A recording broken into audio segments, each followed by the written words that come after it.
ہمارا کیا تعلق عبداللہ ابن سبا سے؟ ارے وہ نصیر تھا، وہ تبلیغ کر رہا تھا، پتہ تو لگاؤ کہ وہ نصیری کیوں بنا، اس نے نیا فرقہ کیوں بنایا، لوگ بڑھتے کیوں چلے گئے؟ پہلے 13 تھے، پھر 1300 ہوئے، پھر 13,000 ہوئے، اتنے ہوئے کہ ملک شام بھر گیا، وہاں سب آباد ہو گئے جا کے۔ ابھی گفتگو کریں گے کہ شام میں کیوں آباد ہوئے، کہیں اور کیوں نہیں جا کے آباد ہوئے؟ یہ کون سی جگہ ملی نصیریوں کو آبادی کے لیے؟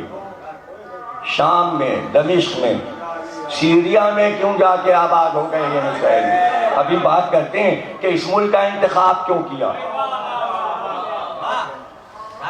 علی کو پتہ چلا، علی نے کہا نصیر کو بلاؤ، نصیر کو بلایا گیا، مولا علی نے کہا توبہ کر، اپنے عقیدے سے توبہ کر، میں خدا نہیں ہوں، میں اللہ کا بندہ ہوں، میرا رب اللہ ہے جس کی میں عبادت کرتا ہوں۔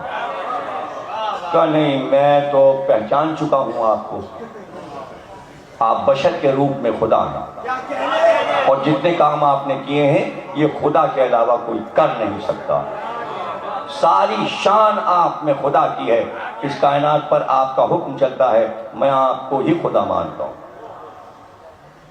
علی نے پھر سمجھایا، کئی بار بلایا، کئی بار سمجھایا، آخر میں تلوار نکالی اور کہا اگر اب تو باز نہ آیا اپنے عقیدے سے تو علی تجھے قتل کر دے گا۔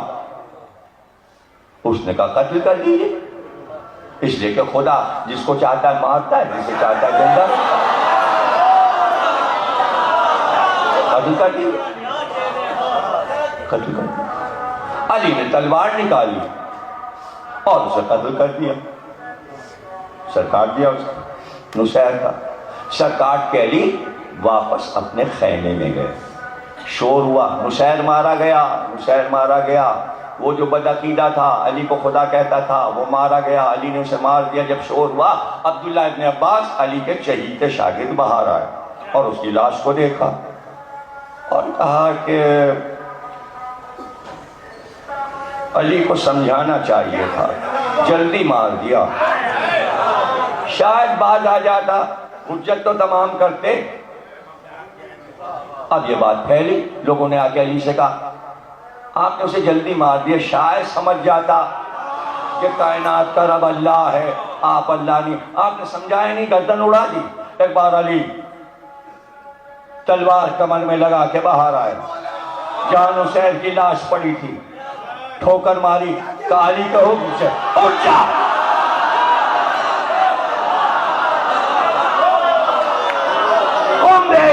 اٹھ جا۔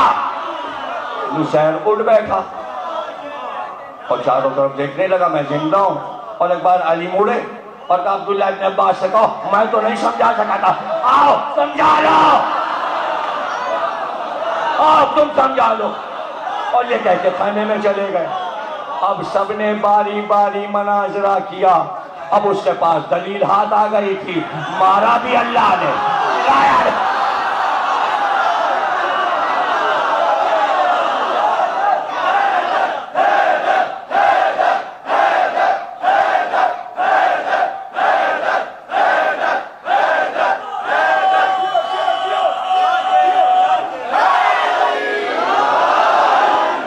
حجت تمام کرو، حجت تمام کرو۔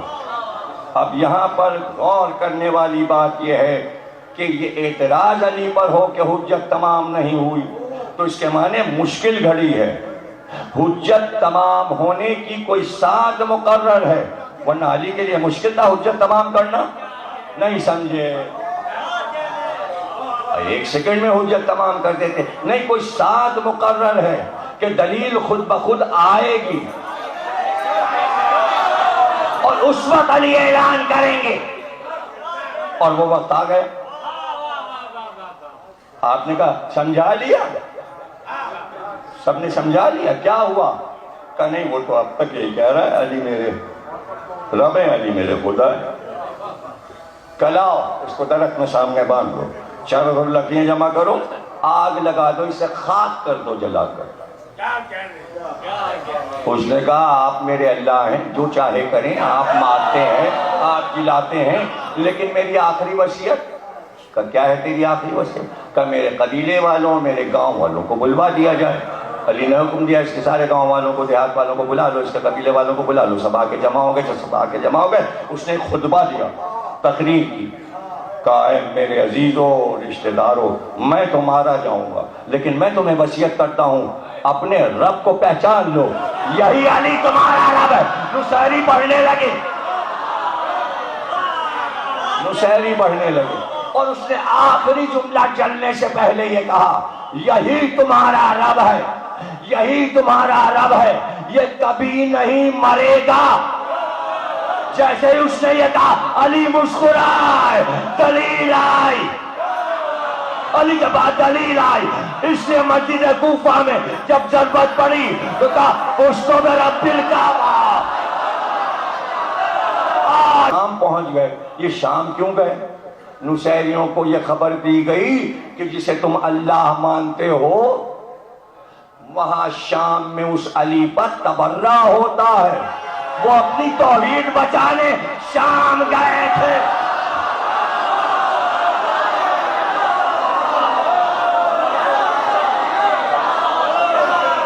ارے بھائی آپ اپنی توحید بچا رہے ہیں، آپ اپنے اللہ کو بچا رہے ہیں، آپ اپنے لا الہ کو بچا رہے ہیں، آپ اپنے دین کو بچا رہے ہیں، قربانیاں دے رہے ہیں، کافروں مشرکوں سے لڑتے چلے آ رہے ہیں کب سے؟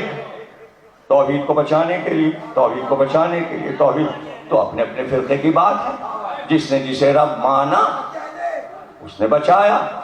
اللہ تو نمرود بھی بنا تھا، فرعون بھی بنا تھا، شداد بھی بنا تھا، لیکن بنا تھا، علی بنے نہیں، بنائے گئے۔ وہ بنے تھے، چونکہ بنے تھے اس لیے ان کا کوئی ماننے والا نہ رہا۔ علی خود بنے نہیں تھے، کچھ لوگوں نے بنایا تھا، وہ آگے نکل گئے، اب تک بنائے بیٹھے ان کا عقیدہ۔ شام میں نکل گئے، شام چلے گئے، کہ تو صحیح، اب جو یہاں علی پہ تبرہ ہو اب شام میں جا کے دیکھ لیجئے۔ بھائی ذات سلاسل کی لڑائی ختم ہوئی اور علی آ رہے تھے۔